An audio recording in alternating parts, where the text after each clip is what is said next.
All right, look, I'm going to try to hold it together on this one because I'm going to be honest, man. Personally speaking, with my own personal bias, I am extremely disappointed in some of the news that we just got from the Dallas Cowboys today, but also kind of encouraged. Welcome to being a Cowboys fan.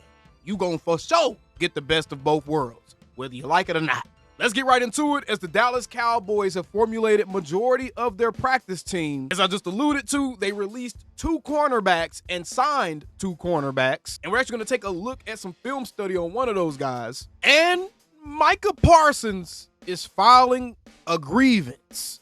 Let's get right into it, man. And be sure to subscribe for more Dallas Cowboys content just like this one.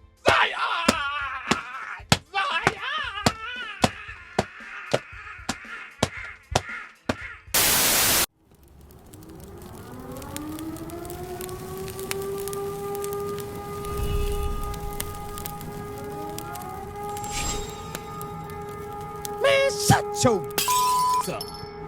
All right, so we have this update for Patrick No C Walker of DallasCowboys.com. This right here is 15 of 17 names on the practice squad. So we have 2 names or 2 spots remaining for the Dallas Cowboys to utilize. We have Justin Barron, the linebacker, number 55 he wore during the preseason. He's coming back to the practice squad. Very good, because I actually like what I've seen from that kid. Jalen Brooks does make it back to the practice squad for the Cowboys. Ernest Brown makes it back, defensive tackle. Sadiq Charles is back on the practice squad. Jerron Christian is back on the practice squad. Elijah Clark, the safety. Jalen Cropper, Malik Davis, Rivaldo Fairweather, Princeton Font, Will Greer, Keemon Hall, Treshawn Holden. That's a W. That's a big W right there that we're able to get with Treshawn Holden back in Dallas. Buddy Johnson and Robert Rochelle, one of the corners. Those are 15 of the 17 names. And Patrick Walker does note that C.J. Goodwin is expected to sign back with the Dallas Cowboys. Now, whether he goes back to the practice squad or he comes and signs with the 53, we're not really sure. But Patrick Walker is saying that the plan is for C.J. Goodwin to sign back with the team over the course of the next day or so. So the practice squad is damn near set, and they better make sure that they have some room, because I'm not going to lie, I am very disappointed by this news that the Cowboys are signing Trikweze Bridges and Reddy Steward. Those are the 2 cornerbacks that they're signing. Now, the interesting part about these guys is Trikweze Bridges has 33-inch arms. So he has those long arms, kind of like a Savone Rebel, kind of a very similar type of build there. And Reddy Steward was one of, if not the highest graded cornerback that played in the preseason this year. So they did bring some more cornerback help, and they released a guy that we all felt like they should have released, Andrew Booth, and Zion Childress. This one was a head scratcher for me. I absolutely don't understand why they released Zion Childress and are giving another team a chance to get their hands on this guy, because I'm telling you, bro, this is going to be one of those players that if we don't have him in our system, we are going to regret it. Now, I know there hasn't been many undrafted free agents, or for that matter, any real outside free agents for real that the Cowboys have missed out on that we rue the day of. But this dude, Zion Childress, is an absolute baller, and he had a response to being released, and he just said, quote, "I'm going to be fine." The message was nice, clean, and simple right there.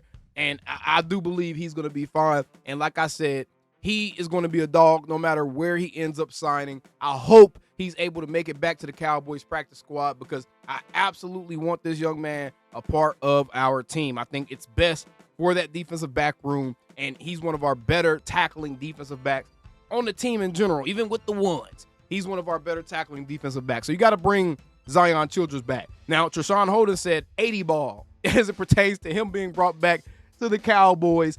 I don't know if that's his new number that he's going to be wearing, or if he signed an $80,000 contract. So I'm not sure. I'm not sure why he said 80 ball, but I'm glad to have Treshawn Holden back in Dallas. And Andrew Booth, yeah, man, good riddance, man. Good riddance. I hope they don't plan on bringing you back to the practice squad. I ain't trying to be rude, but come on, man. Andrew Booth done gave people PTSD, bro. We're done with that experiment, man. Y'all can go ahead and toss that 6th or 7th pick. Y'all can go ahead and file that in the drawer of this did not work. Because Andrew Booth, no sir, we do not need it anymore. And just a real quick note, this is from Patrick Walker. The only Dallas Cowboy that was released or waived that ended up being picked up off of waiver wires was actually Tyrus Wheat. The Detroit Lions did pick up Tyrus Wheat off of the waiver wires. I'm willing to bet if they didn't, the Cowboys are probably going to bring him back on that practice squad. But yeah, Tyrus Wheat. Now, as far as the guys we just brought in, Bridges heads to Dallas by way of the Los Angeles Chargers, a 7th-round pick in 2025 that didn't survive cuts by Gang Green.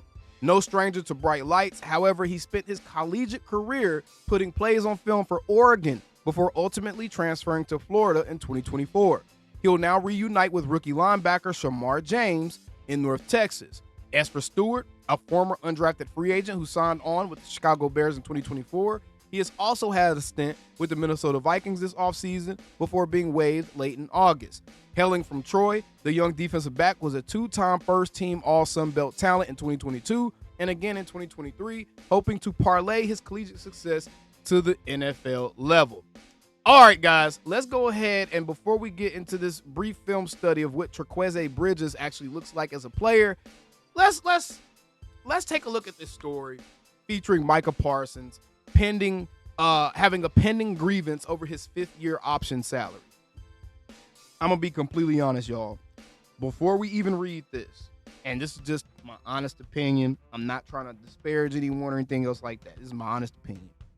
Micah, it does not sit right with a lot of people when over the last 2 seasons or so, you've been doing a lot of talking about not needing a certain amount of money, about not needing to be the highest paid, about essentially not really caring about the money aspect of the game as much as you care about the football aspect. Yet, I have seen more, honestly, I'm going to call it what it is, distractions, at least distracting to the fans.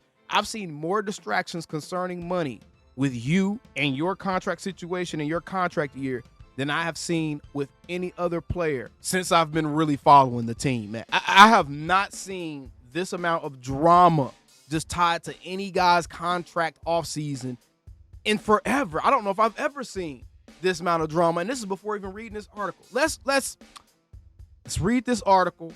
I'm kind of getting exhausted with the Micah money stuff, man, because what are we doing? From time to time, Cowboys owner and GM Jerry Jones skirts the issue of linebacker Micah Parsons deserving a new contract by pointing out that Micah has a contract. However, there's a lingering fight over the value of his deal. Already, Mike Florio, you're a hack, bro.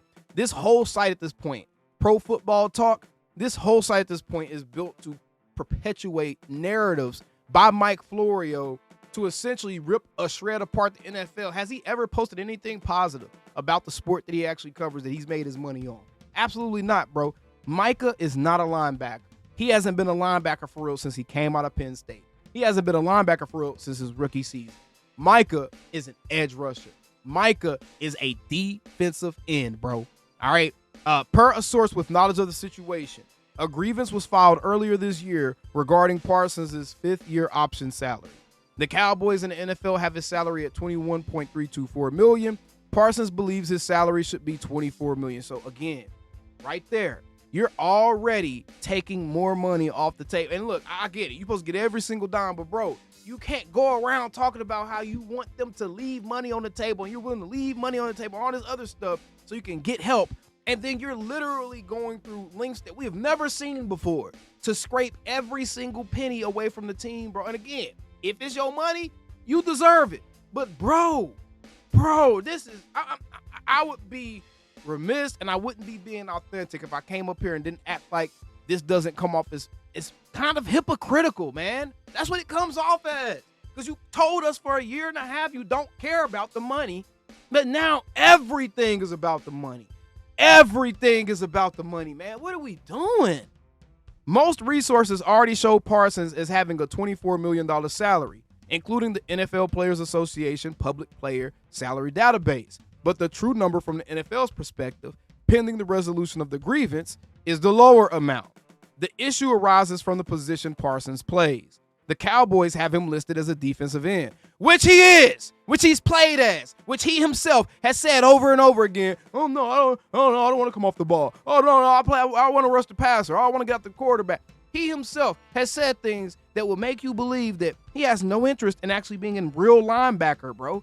Micah Parsons has been a defensive end, bro. What are we even? Why is this even why is this a thing right now, bro? Why is this a thing? The Cowboys have him listed as defensive end. That leads to a $21.324 million salary. Parsons believes he's a linebacker, which points to a higher amount. And while he's listed as a defensive end, Parsons won the 2021 Defensive Rookie of the Year award as a linebacker. He made the Pro Bowl in 2022, 2023, and 2024 as a linebacker. Parsons somehow was snubbed for the 2021 Pro Bowl. In 2021, Parsons was a first-team Associated Press All-Pro linebacker. For 2022, he was a first-team All-Pro edge rusher. In 2023, he was a second-team All-Pro edge rusher. You know what this tells me? The inconsistency even across the NFL and how they labeled him? That lets me know that the NFL are the ones that need to get their shit together, bruh. Because if the team is playing a 4-3 base defense and Micah Parsons has his damn hand in the ground and he's on the edge, he's a defensive end, bro. There's nothing else to be discussed. He's a defensive end, especially in a 4-3 scheme, bro. Defensive end, bro. Micah does only time he moves around is if he's mugging the A-gap or something. You never see Micah dropping back into coverages or anything else. Like, he is a defensive end, bro. We don't run a 3-4, so he's not even listed as an outside linebacker. He's a defensive end, bro. What are we doing? Why is this a thing?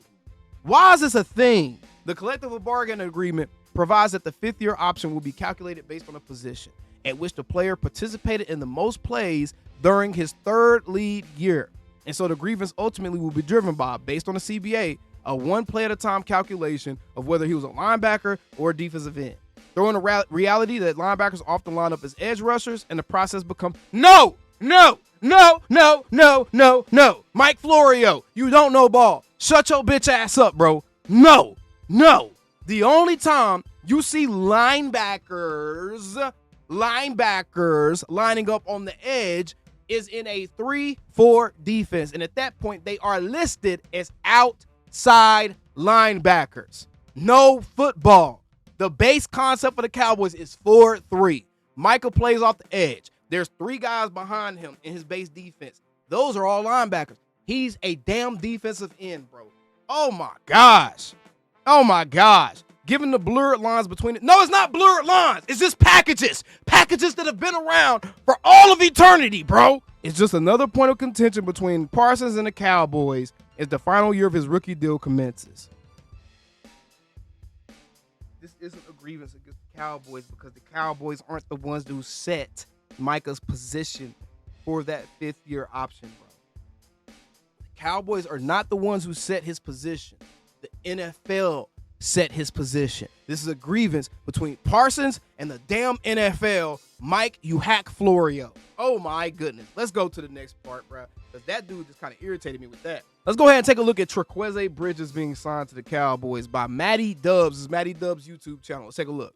What I want to do here is kind of break down some of his film. Now, Bridges is known as a really reliable tackler in open space. He's about 6'2", 200 pounds, big, athletic, 7th round draft pick out of, I believe, Florida this past season. Now, right here, we're going to get a quick little run, carry to the running back. Look at the work ethic, the ability to wrap up in space, get around the edge, and not be that man said, look at the work ethic. Blocked here at all, just explodes around, right? The one thing I really do love about him is his relentlessness on every single play. It feels like he is bringing 100% effort every single time, which is what you want to see here in Dallas, right? You look at their depth chart at the DB position. Again, I don't know exactly where they're going to want to play him. Whether it be safety, whether it be corner, Bro, you have guys you like. He's right? a cornerback. Hooker, you got Marquise Bell and Juani Thomas at safety. Could fit in there, right? You also now I see why y'all be watching my channel all the time. have at DB, corner, Trayvon Diggs. You got Deron Bland, Kyrie Elam, who should be your probably 3 guys. But behind them, that's a little bit interesting. Andrew Booth, Kalen Carson dealing with an injury, and then you got Zion Childress. I believe that they're going to want to play him outside, right? 6'2", he's very lengthy. With Kalen Carson getting that injury figured out, I think he's going to play there. So let's break down the film. Let's show Kalen Carson was not going to see the field, Matty Dubs. Okay, so what he has to offer. Let me know what you guys think. Hit the like button, subscribe, join Man, the family. get to the I won't lie. There are some coverage concerns with him. He wasn't the greatest. But again, he's got the length, he's got the size, he's got solid speed. What number is he, bro? Good player. Do not get me wrong. This is another option that they have this year. Obviously, they liked him coming out of the draft. But they probably what number is he, bro? It goes much further than just the film he put on the field this preseason. But here's another one where they're going to try to get a quick pass to, I believe, Calvin Austin. Right, yep, we got Rattler dropping back, little shallow cross over the middle, dump down, good open field tackler. Again, he could have drove on that a little bit better. Safety, Once he seen the quarterback get set, like this guy. Once he seen that quarterback get set and his eyes zeroed in on his target, he should have been driving down on that ball, especially since that receiver was the only guy within his area of coverage, bro. So honestly, to the naked eye, you're like, oh yeah, that was a great play. Bro, he should have been driving on that ball earlier. He's perfect because he's such a reliable tackler with great size that can, put him in the dime, right? Put him in a dime backer spot where he can drop back into coverage a little bit. He's a reliable tackler. He's got great size. Okay, bro, you just said the same thing. I don't mind. Bro, breakdown was actually happening on the field. Tell people what they're looking at right here, bro. At all, but this is a too high safety look right here, y'all. This is a too high safety look, chat. Too high safety look right here. They're clearly in a zone coverage. If you want to play him as an outside boundary corner where he's going to have to man up versus the AJ Browns and boy, he was not manned up right here. Malik Neighbors, I don't know how I feel about him in those certain situations. Yeah, again, why would he be playing against AJ Brown, Malik Neighbors, or any of these guys? He is going to be literally buried at the bottom of the depth chart for depth purposes, bro. It's a rookie. Going to develop. There's going to. I ain't going too hard on you, Maddie. I know you probably too busy. You ain't really been keeping up the Cowboys like that. But come on, bro. What we talking about, bro? To be a development process, which will probably be fine. But for the majority of this year's preseason in coverage, he just wasn't the greatest. I believe. Let me see if I can get the numbers. He allowed 12 catches for 212 yards and 1 touchdown in just 16 targets. So in the preseason, boy, what we doing? That's not great. Not great. Hell no, that's not great. He done gave up damn near a whole season worth of stats in just a couple of preseason. Oh, hell no. Wrong. I don't hate the dude. I think he could be good. The long arms ain't, we'll see where they want to play him. Unless the long arms can break out into a back pedal, boy, I don't know about this one, bro. Getting rid of Zion, man, y'all could have just claimed the Steward guy and kept Zion on the team, because what? And he been yapping most of this. Where's the plays, bro? Where are the plays at? Again, I don't want to make this a video. I'm like, oh, this guy's going to be so good. He's going to be nasty. He's going to be the next best thing. I'm not going to do that for you guys. Bro, you're not doing nothing right now. You're not telling us nothing about nothing that's happening on the film, bro. To show you what it's like, okay? I showed you he's a good tackler. Great in open space. I'm down with it. Great in open space is crazy. He was in the zone coverage, and he was like 2 feet away from the guys he had to go tackle. Coverage, he gets a little bit scary, and I'll tell you why. Where our route here is going to act like we're going to go over. We're looking at 30. Guys, he's right here. Since he's not, we're right here, bro. Over the middle, he's going to overcommit early. Overcommits early, and they break this thing to the outside. They got to clear out here, and look at this. Gets absolutely smoked on that outside route. Great job by the quarterback getting that out early. Yes, he does end up making the tackle. Man. Great job by the quarterback getting that out. Scary, and I'll tell you why. Where our route here is going to act like we're going to go over the middle. I mean, he played that wrong from the jibbity jump. He played that wrong from the jibbity jump. He got his numbers toward the sideline. I mean, he played that wrong from the jump, bro. I don't know about this one. That's enough. We seen enough. Either way, y'all. Either way, man. Zion Childress and Andrew Booth are gone. Thumbs up for one of those, thumbs down for the other. Brought in Trikweze Bridges and Steward. So we'll see how that works. And again, those guys are just likely bottom of the depth chart guys. And the Cowboys are trying to get Zion Childress back on the practice squad. But either way, appreciate you guys tuning in. Until next time, how about them Cowboys? And let me know what y'all think about all this Micah stuff and the practice squad and all that good stuff. Let me know in the comments below. See you on the next. Calling me, texting me, paging me, asking me, am I still them boys? Y'all usually check on me. Listen. I'm still them boys. Hey! Woo! Oh, shut up, my boy. Hey! I'm still them boys.